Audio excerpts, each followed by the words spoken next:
All right, if you've created your account already, then let's go ahead and go into your AWS console. The first things that I want to talk today about are user groups, and then we'll talk about actually creating user roles. So I'm going to go to aws.amazon.com, go ahead and sign into the console.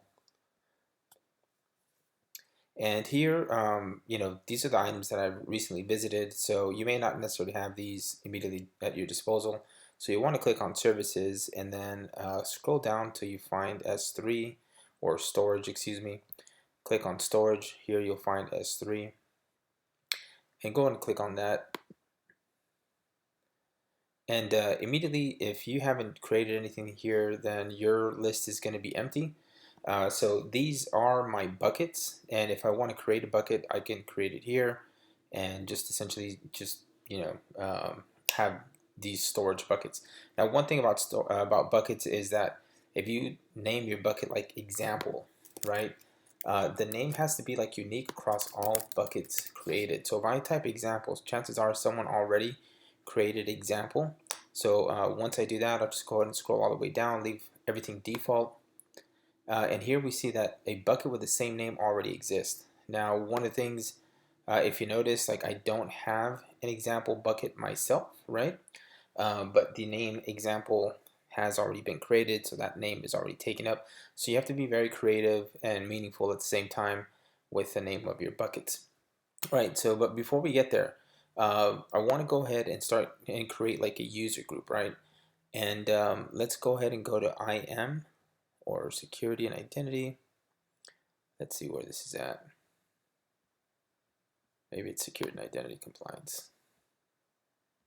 Yeah, here we go. Security identity and then IAM. We'll click on that.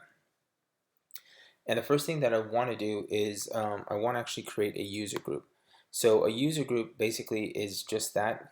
It's a group where you can add or multiple users to, and this group basically will be or have attributes with the kind of permission properties, right? So if I create a group, right, I'm going to call it, let's say I'll call it OSK example group,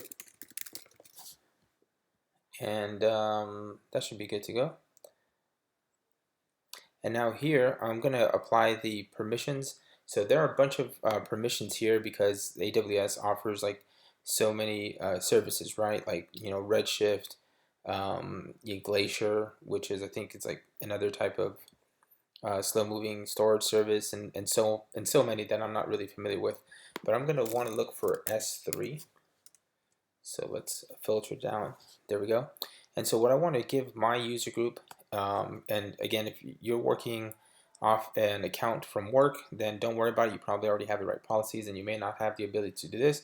But if you're doing it on your own, go ahead and select Amazon S3 Full Access, and that'll ensure that you have all the necessary access to do what we're going to do with our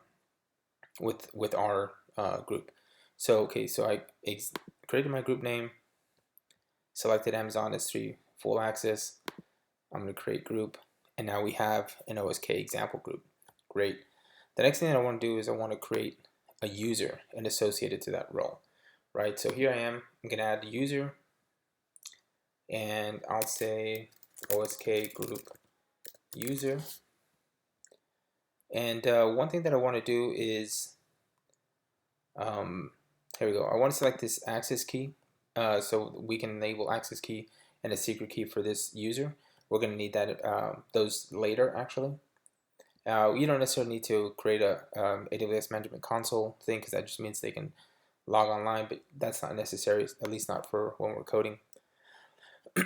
Then I want to go ahead and associate it to this group, OSK example group. So then next I'll hit tags. Tags are optional, so we can kind of just ignore this. Then we'll review it, and now we have this username, OS group user, right, which is my user. It belongs to this group type, which has access or full access to S3, and I am good to go with that. I'll just hit create user and success. Now I've successfully created a user, and I guess you can sign in with this information. We're not necessarily concerned with that. But what we do want, and the reason we went through this whole process was So we can get like this access key and this secret key. So take a moment. I think you might be able to expand this and download it. If not, you can, oh, here we go, download CSV. Download the CSV so that you can save these credentials. And we can have, this set of information. We're going to need like this access key and secret access key ID so that we can authenticate. So save that, and if you've done that, then you're good to go. And again, you may be working off of a work account and you may already have like this access key and the secret access key, so you don't necessarily need to to go through this step.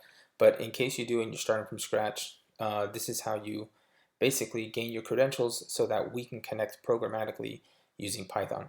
So I'm going to stop right there. Thank you very much for watching, and I'll see you in the next video.